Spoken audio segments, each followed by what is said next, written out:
இந்து புரட்சி முன்னாள் தமிழ்நாடு 4ஆம் ஆண்டு துவக்க விழாவையொட்டி சிறப்பு பூஜை மற்றும் அன்னதானம் வழங்கப்பட்டது.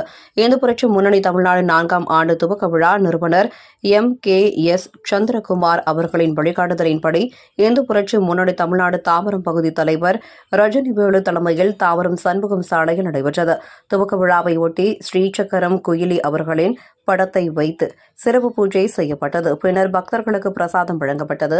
இதில் சிறப்பு அழைப்பாளர்களாக இந்து புரட்சி முன்னணி பொருளாளர் பாலகிருஷ்ணன், பாஜக உள்ளாட்சி மேம்பாட்டு பிரிவு மாநில துணைத் தலைவர் சிவசுப்ரீம் ஜெயவீரன் ஆகியோர் கலந்து கொண்டு விழாவினை துவக்கி வைத்து சிறப்பித்தனர். இந்த விழாவில் நிர்வாகிகள், மாநில கொள்கை பரப்பு செயலாளர் செல்வம், மாநில மகளிர் அணி துணைத் தலைவர் குமாரி, மாநில மகளிர் அணி செயலாளர் உமா, தாம்பரம் பகுதி துணைத் தலைவர்கள் வீரகுமார், வெள்ளை உள்ளிட்ட பலர் கலந்து கொண்டனர்.